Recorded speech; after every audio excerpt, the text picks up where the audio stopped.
Hope everybody's doing well. Every time I start one of these, I say that I need to create a name for this interview series, and I have yet to do it. So we're gonna have to come up with one in this. We'll get creative. We'll drink a glass of wine later on to make that happen. Well, I have with me Mr. Alex Abel, and Alex and I have I just thought about it. You're the only person I've done an interview with that I haven't actually met in person. We've only met virtually. We have befriended one another over the last month or so. I found out about this unbelievable platform that he's created, and very excited to share with you all Lunchpool and what it's doing right now. It's some very, very cool times as we get a good look at your ceiling fan right there. Still with us? Yeah, I don't know what happened there. I'm sorry. I clicked a button. Nope. That's all right. I'm just in tech. I'm still trying to figure out how it works. Me too. So, Alex, why don't you tell us a little bit kind of about your background in terms of work prior to you getting into the startup/entrepreneur world? Sure, happily. And first of all, thanks for having me. And I will say that it's amazing to me, and I'll tell you a little bit about my background, but it's amazing to me that you can meet someone, for you guys watching, like Kenneth, who you don't even have to meet in person. You know that they're a good person, and you know that you just want to be friends with them immediately. And so we are having a virtual glass of wine later, and I don't know how that works, but we'll figure it out. But so yeah, my background, I actually have a corporate background. I started, I went to college and got my marketing degree, and then I got into sales. But I had like a little life pivot whenever I was dating a girl, and this was long before my beautiful wife and I married. And I thought I was doing pretty good. I got out of college, I was making like, decent money. I was making like 40 grand or something. And I was talking to this girl, and she's like, do you really want to sell cell phones the rest of your life? And I was like, man, like I thought I was doing good until you like just hit my ego like that. But it really, I started getting more into marketing. I said, how can I go back to my roots? I had a business in college doing websites and things like that. And I'm not a developer, but I know enough to get around, and I know the aesthetics of it. And so I was doing design, I was doing marketing, I was trying to figure out more of the digital, and I ended up in a company in Jacksonville doing, it was a really awesome early opportunity because I got to work with companies like Verizon, Expedia, Bose, directly on their marketing campaigns. And so from there, like I just fell in love with digital marketing, data and analytics, just anything that you can measure and get the results and test. Because that's my background is A/B testing. I don't know if you know about website optimization, but it's like we'll put up two versions of a landing page or a home page, and just tweak little things like one at a time, put it out there, see what happens, and it's amazing what you can see like quickly, especially if you get the traffic. So long story short, that was my background. I was in corporate. And then I'm working at Ashley Home Store and their e-commerce division, and my wife gets a job offer. She had been getting her PhD at the University of South Florida. We were in Tampa, and she gets a job offer from the University of Tennessee, which I'm rocking right here. So I'm becoming a volunteer. I'm almost there. I volunteer to be a volunteer. Yeah. But she got an amazing opportunity. She teaches at she's on the faculty of the University of Tennessee Haslam College of Business, and so when she got that offer, we had a deal when we first met, and she told me she was going to get her PhD, which was she's like, I know you want to be an entrepreneur, but if we're going to be serious, I need you to like have some stability because that doesn't sound stable. And so I kept up with the corporate route. I had a few side projects and stuff. But as soon as she got that job offer, I was like, you remember our deal? I'm about to go start a company. Like before I even left Ashley, I went to Startup Weekend, and I was like, I'm just going to go pitch an idea. I want to see what's out there, try to meet some people. And I pitched this idea called Lunchpool. And the original idea was, you work with some people every day, day in, day out, and you usually go to either eat lunch alone, which a lot of people do. We call that the desktop dining epidemic, But either that or you go with your regular crew most of the time, and that's your lunch pool. It's like your carpool. You know those people inside and out. Um, but what the idea was like, what about all the other people? What about like I was in a room with 50 people, and there was at least half, if not more, that I'd never even spoken with. Like I don't even know if we like did the hallway head nod. And so, I made this pitch at Startup Week, and I was like, we want to make your lunch pool everybody. Like everybody you should know is in your lunch pool because you have that kind of connection like you have with those people that you regularly go to lunch with. And so we won, and like we formed a team, this random team of people. We won somehow. Um, you know, like it was crazy. We built a little prototype on site, but like all my like entrepreneurial dreams were like coming true. I was like, we did this. Then we got invited to Synapse Summit down in Florida. We got featured as one of the top 8 exhibitors, and we had just like hobbled together a makeshift little booth. Like it's been a crazy ride, I'll say. And I'm sorry for talking so much, but you asked about my background, and I tend to draw out long yarns. So you just gotta like reel me in if I do that. Hey, you're good. Nobody's tuning in right now to hear me talk. I guarantee you that. I love it. So your enthusiasm is what I found so energizing. And the first time I heard you speak was at the Knoxville Technology Council last August. And when I'm a huge networker, and so I have lunches and happy hours and breakfast and all kinds of stuff with people on a regular basis. And so when I first heard about your idea, I was like, wow, that sounds really good. And so I don't know if most people out there realize, but probably about 5 months after that, there was this thing called COVID-19 that happened. So we're still obviously in the middle of that. And so I heard through our mutual friend, Brandon Bruce, about this exciting idea that the Muse was doing, and they were going to use the product or the platform rather, that was highlighted in the Knoxville Technology Showcase. Yeah. And so I was like, wow, I want to I want to be a part of this. I want to demo it, and I want to go to this luncheon for the Muse. This sounds so cool. And so I had a chance to do a preview of the application on the platform to see how it works, and I was taken aback. And so the reviews and the feedback from the Muse luncheon, as far as people that use the platform, were all phenomenal. So it was amazing because you kind of started in one place, and then due to the pandemic, you kind of shifted. So tell us where you all are right now. Where is Lunchpool today? And then after we can get into a little bit of where you see this taking you all. No, definitely. And thanks for the question. And thanks for calling out Brandon Bruce, because I saw that you guys did an interview in one of these past episodes. And I don't know if episode is the right word, but Brandon is amazing. Like I met him like I think week 1 when I had moved into Knoxville, and I feel like I won the friend lottery, or you meet these people when you come to a new town, and Brandon like day one is like, okay, I like this idea. Do you want to? I just created this KTech Knoxville Technology Council. We're doing our inaugural event. Do you want to come speak at it? And I was like, yes, sure. What? and so yeah, the idea that I pitched at that, which thanks Brandon for putting me. I expected like 20 people. You think Technology Council? No, it's like every head of industry. It's 400 people were there. It's at JTV. The mayor was there. The other mayor was there. But the idea that I pitched there is nothing like what we're doing right now. And the common thread, I would say, is connecting people, is getting people to gather. But whereas before we were getting them together in real life, we were taking businesses, big companies, saying, hey, you got all these people, they need to know each other. They need to go to lunch, coffee, happy hours together.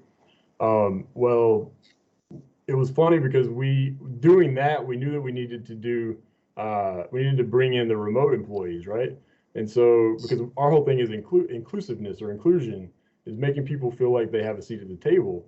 And so we felt like we were leaving out the remote employees. And so back in, I guess it was right before the holidays last year, we started exploring different solutions, different technologies. And we found some interesting technologies that were, pretty cutting edge, and they were being used to basically for like webinars. So like as an alternative to webinar that had more of a networking component. And I was like, we got to do a virtual lunch break. You know, like back in January, and my team was, I think I was the only one on my team actually working on it. Like I was like, we're doing this. I was all in on it. We call it Break Tampa Bay. And they tried to get me to change the name. They're like, it sounds so abrasive. I was like, that's the point. We're breaking through, we're breaking paradigms. You know, we're gonna break stuff.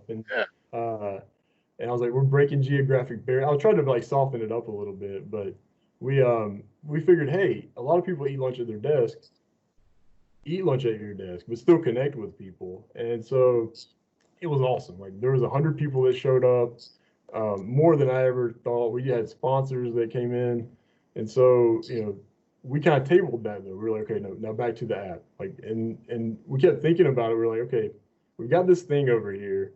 It worked, but it's not really like our plan. It's not on our roadmap.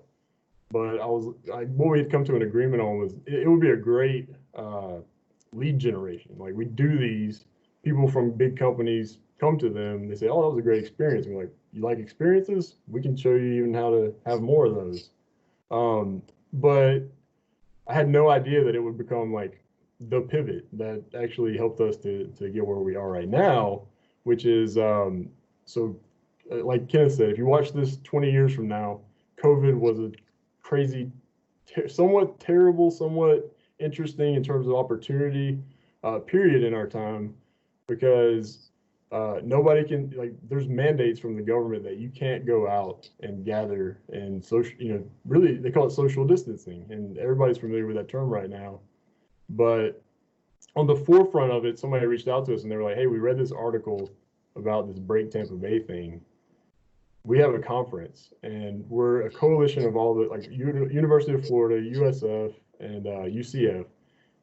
We have this convention every year. It's $175,000 that we have into just the venue, and people are canceling left and right. And the event planners were the people that felt it first, because everybody was seeing what was happening in China. They were kind of like, hey, like, people are on the edge of their seats. Like, do I still go to this conference? Is this coming over here? So, that happened. We were talking to them, and I reached out to another great Knoxvillian, Tom Ballard, and he writes the Technovations blog. I think I saw your last interview actually featured in there. He's on the forefront of everything technology, startup, entrepreneurship in Knoxville and in all of Tennessee. And I've even seen some Tampa articles in there. But I reached out to him, reached out to Brandon Bruce that we talked about, and John Brooks. And I said, guys, like, I think I'm pivoting right now. I don't know if it's happening or what, but we do virtual events. Like, we did it, we've done it, and like right now, what I'm seeing is that there's people that cannot put on actual in-person events anymore, and that's their whole business. And so I was like, Tom, I don't want to ask for like an editorial or anything, but can you help me spread the word on this? Can you, like, if you think it's newsworthy, because I'd seen something about coronavirus in his publication. And I was like, well, this is kind of about that too. Are you interested? And so he wrote an article about it. He's like, Lunchpool, I can't remember how he exactly worded it, but it was like Lunchpool has a new offering to integrate with their existing in-person stuff. And then Brandon was like, well, I'm on the board for obviously K-Tech. I think he's a co-founder of K-Tech. He's like, I'm also on the board for the Muse. And if you know Brandon, he's on the board for everything, I think. And rightfully so, because if you want anybody steering your board, it's Brandon. But so he was like, let's make this happen. Let's do a virtual event. It sounds cool. And that's just how he is. He's like, we're going to cancel or postpone, but hey, we don't know how long this thing's going to last. I'm trying to do my best Brandon impression, but it's not. I just got to talk a little faster. It's working. Yeah, but so we did it. We signed him up. We're still like, I was like, I don't know how much to charge for these things. I don't know how long it's going to take. I was like, but me being me, I have a background. The other part of my background from college was I used to do bar events. My first startup, which I don't even want to say the name of it, but if you dig deep, you can find it. It was pretty big success regionally, but it was like super embarrassing on my resume. It had to do a lot with drinking and partying and that kind of stuff. So, but from that, I have a really keen eye for promotion, hype, and just getting people excited about events and putting on events that people have a great experience at, no matter if 3 people show up or 300. And um, so we put on this first K-Tech event, and it couldn't have gone better. It was awesome. We did the Muse event around the same time, and I was hesitant because virtual events, like, everybody, if you're watching this, you're probably, we recorded this on Microsoft Teams. There's also, like, which is kind of like Skype. There's also Zoom. There's also, all these things. Like, at the forefront of this, I was like, I asked my wife, I was like, we don't really invest much. I was like, I want to go invest in Zoom because she had told me that all the universities are going to go over to Zoom. I was like, they're about to like kill it. Yeah. And then I posted it up on social media, and they were like, it's too late. They're already up 60% over the year. And so, like, a week later, I looked at it, and from the time I said that, they had gone up another 60%. Wow. So in my head, I'm like, we really have to position ourselves differently than Zoom, than GoToWebinar, than all these, because what we're offering, the service that we're providing really is completely different. They deliver content to a bunch of people. What we do is so that's a component of it, but the more valuable component, in my opinion, is we do networking before, after, in the middle of, and sometimes even all we do is the networking. We don't do the content delivery.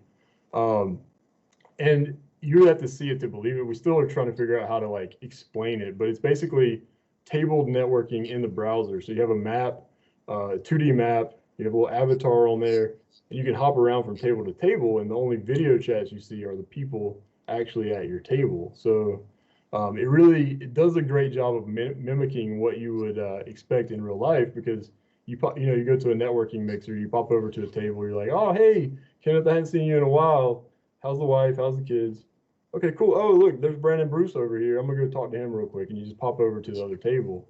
And so, like, people love it, and there's so many applications for it, because that Muse Knox event that you talked about, like, they raised $34,000, and that I honestly feel like they probably, if we didn't come in, they would have raised it regardless, because Muse Knox is an amazing community resource. Like, my daughter goes there, but there was a time during the planning of this where I was like, we're a startup, our tech is solid, but it's a startup, software basically.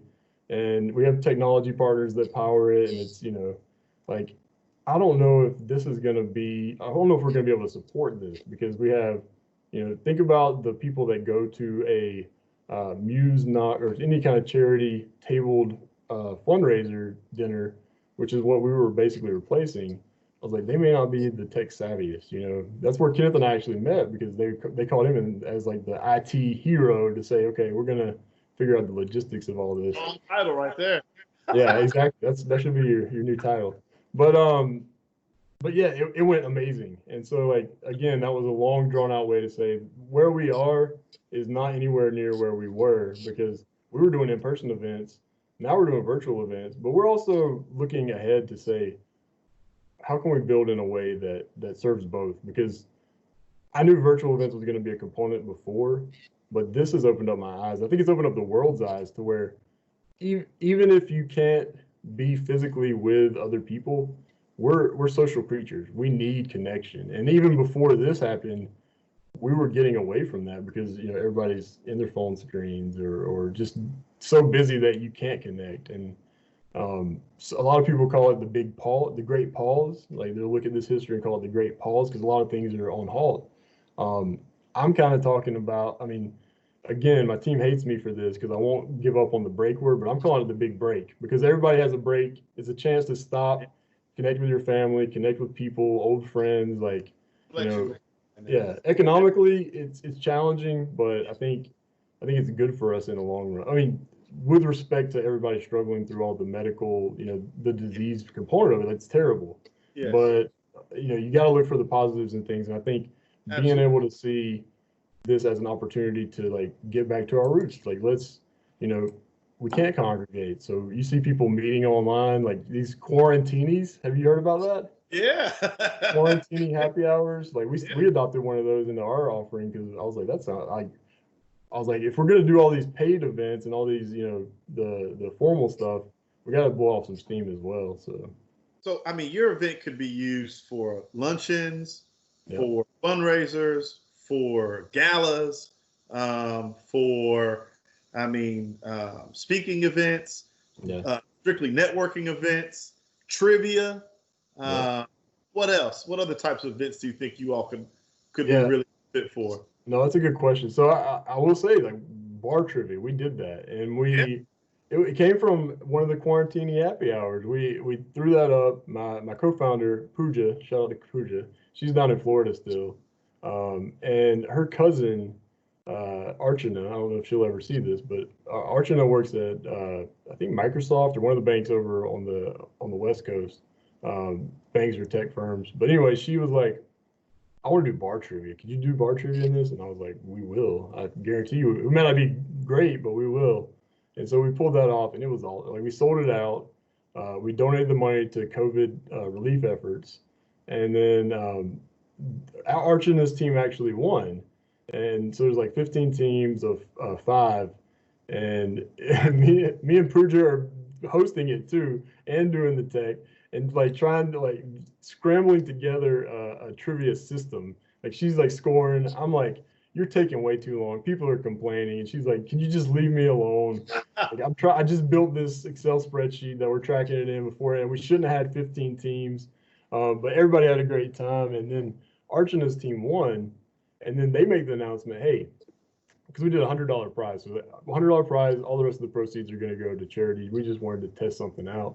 And she's like, we're actually, my team decided we're going to donate the $100 to this relief shelter near us in Texas. And we're going to match the $100 each person. Oh, wow. Yeah, and I was like, I got the chills. I was like, this is why this is why I got into business. Yeah. Because, you know, like, yes, I need money. My wife really wants me to make money, but it's glad that we are now. But if you can't make the world a different place, why are you even trying to build something, you know? And So, and I didn't answer your question. So yeah, bar trivia. I'll start with the fun side. And actually, while I say that, I'm going to be a banana. So if that's okay. So uh, we're bar trivia, trying to do karaoke. Haven't quite figured the logistics of that out. Um, Kenneth and I were just talking about dating mixers or some kind of singles yeah. event. Yeah. What else did we talk about? I mean, there's just so many applications. The galas, we got reached out to by, I don't know if I'm even allowed to say this, but we got reached out to by the International Emmys.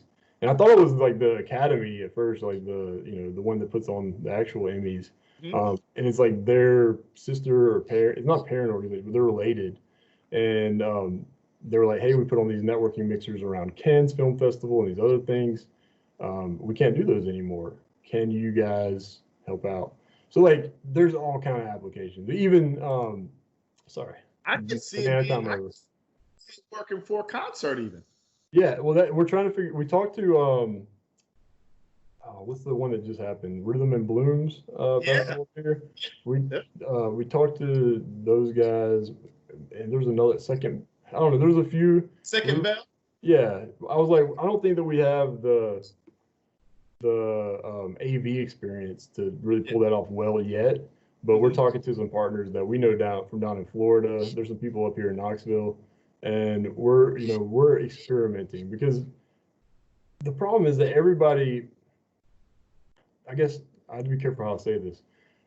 Everybody, uh, they see a situation and they think, what can I do to get? I mean, you're in a bad situation. You're like, what can I do to get out of this? And a lot of times, you just do what everybody else is doing. And then if you're a business and you're trying to stand out, you're just doing what everybody else is doing. You're not gonna, it's gonna be tough. It's gonna be a tough way to pivot. Yeah. And so I'm always trying to help people like stand out because I stick out like a sore thumb. And so with the music part, a lot of people are going to Facebook and to Facebook Live, Instagram, I think it's Instagram Live. So just the major platforms. But then you're competing for people's attention, and that's like the currency of the day is people's attention. If you're in feed with your performance, you got like 10 seconds to do something like really awesome. Yeah, yeah. And so yeah, so what we provide is a way to, like, just like in a real life event, there's a risk. You're setting aside some time to actually stop, go to this thing, even if it's just online, and you're committed to it. It might suck, and you can still pop out. You can pop out a lot easier online than you can in person, but your attention is in that event and in that moment. Even if you have a few browser tabs open, it's just a different experience. And so, um, you know, I guess going back to the ideas, because we're still trying to figure out the concerts, but um, someone suggested a wedding. I was like, there's going to be people that probably were going to get married during this time, and they can't do that. So Yeah. it's just interesting to brainstorm all the different applications, and we're trying to figure it all out basically. Not to be morbid, but if you can do a wedding, why not a funeral? I Right? mean, Why you're right, not? because I mean, it does, and I don't think it's morbid. I think it's just something. I mean, you can't just, even though it's a big break or the big pause or whatever, you can't. The world can't stop. Like Yeah. you gotta mourn your loved ones. You gotta connect with and celebrate people's new relationship or taking it to the next level. And then on the just basic side, like we're all cooped up with our families right now. And if you're single, you're cooped up alone. We all need to talk to people. We all need to connect with people. So it's a good point. I had not thought about funerals. I'm gonna write that down. That's interesting. I don't. That's the one piece of good advice I've given you. Yeah. Oh no, you're a treasure trove of good advice. If I'll ever let you talk. Hey, no. Like I said, this is your show, man. So as we wrap up, just what do you think is next, man? I know we talked about a lot of different ideas, and what do you? Is there anything in closing that you'd like to say in terms of, something that you would like to see Lunchpool do, or a way that you'd like to see it grow, or maybe even just let the people know how they need to see you all when we talk about connecting people and building relationships. Yeah, no, that's a great question, and thanks for let's close on that, and I'll try to say as much as I can with as few words as I can for Mhm. the sake of time. Um, for us, and for the way that I hope the world sees us, is that way back when I made the mistake of saying I want to build a social network whenever we started Lunchpool. And like apparently when you say that you sound super douchey. Like, like people are like, okay, you think you're gonna be the next Mark Zuckerberg? And I don't. I don't want to be that. What I want to be is like a network, like, a social network, if you will, of people with as much power as someone like Mark Zuckerberg, but distributed, where like all the people I know work together to build something amazing and to help, the world be a better place. And it sounds aspirational, but like we had this opportunity and people were like, hey, you need to scale out. Like, this is awesome. You can do this on a national level and get all this attention. And I was like, well, for one thing, we would break ourselves because there's me, Pooja, and our good friend Carol up in Vermont, and the varying people that have helped us along the way, like the original startup weekend team. But I was like, we got to play in our own backyard. I know a few people in Knoxville since we just moved here. We know people in Florida. Like, let's help the people that are feeling it the most. And some companies came to us and were like, hey, can you do happy hours to connect our teams? And I was like, we can, but not right now, not yet, because we need to go help the Ellie Kittrells, who's the executive director of the Muse, because they might close. Like they might cease operations, and who knows what's going to happen to all those employees, and maybe the Muse never comes back. Um, like that's the problem right now, and that's the problem that I want to solve. It's in my own backyard, and yes, we want to scale out. Like every startup, I think dreams of making it big and you know Absolutely. all that. But for now, I was like, let's do what we can where we can. And so, coming up next, I think for us, we're trying to templatize everything. We're trying to, like, essentially what we have is a service. We have the technology back end, but as a startup, you want to make sure people use it in the right way, right? So we come in, we do pre-show, we do day of event, we do dress rehearsal, then we do day of event, and we follow it up with some analytics because we're not competing against Zoom. We're not competing against, GoToWebinar or Google Hangouts or whatever. We're competing against, or we're positioning ourselves against, this is a real life experience that you used to could do and you had to get a venue and all this stuff. We're going to give you that experience and deliver it to you in a virtual format that feels good. It feels like the real thing. And that I think is like, if you ask Pooja, I was not all in on going all in on the pivot. I was like, we can help a little bit. Let's do these events. But like, and she's like, this is the first time that we're making money. And I quit my job to do this. And I know you have a wife that makes good money at the college, but I need money too. And you need money too. And so we're making money. We're going to do this. And you need to trust me. And I was like, but what if, does it align with the brand and the vision? And she's like, we're going to do this. And I was like, okay. And we kind of butted heads. But then, like, everything fell into place. All the connections that Brandon hooked up, the people that noticed in Florida.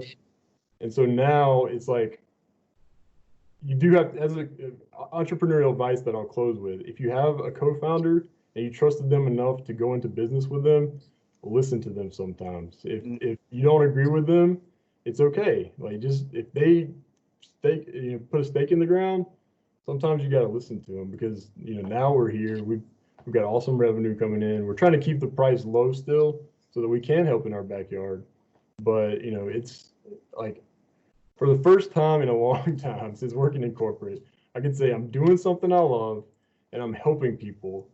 And it's in a way that I can help more people once I have the scale issue figured out. So that's awesome, man. It's been enjoyable to see. I mean, I'm excited just over the last, knowing you last 35, 40 days, but just to see where the potential that you all have. I can see this going to just an unbelievable level, particularly if we're in some variance of this state for the next, year and a half, which we very well could. So I think the sky's the limit for you all. Welcome to Knoxville. So glad that we had a chance to build a relationship, and we'll have to do this again in a year or two when the world looks different and when your company has grown. We're looking forward to that. When hopefully we're all able to go outside again and hug each other. I feel like that's the first thing that are going to come back is hugging and handshake, because there's been a lot of these, like, oh, hey, what's up? Hey, how's it going? I don't even think we can do that anymore legally. It's like, now you got to be closer to 6 feet. So you got to do an air high five. Point. I see you. That's awesome. Well, thanks again for having me on, Kenneth. This was great. Thanks for coming, and we look forward to talking to you again.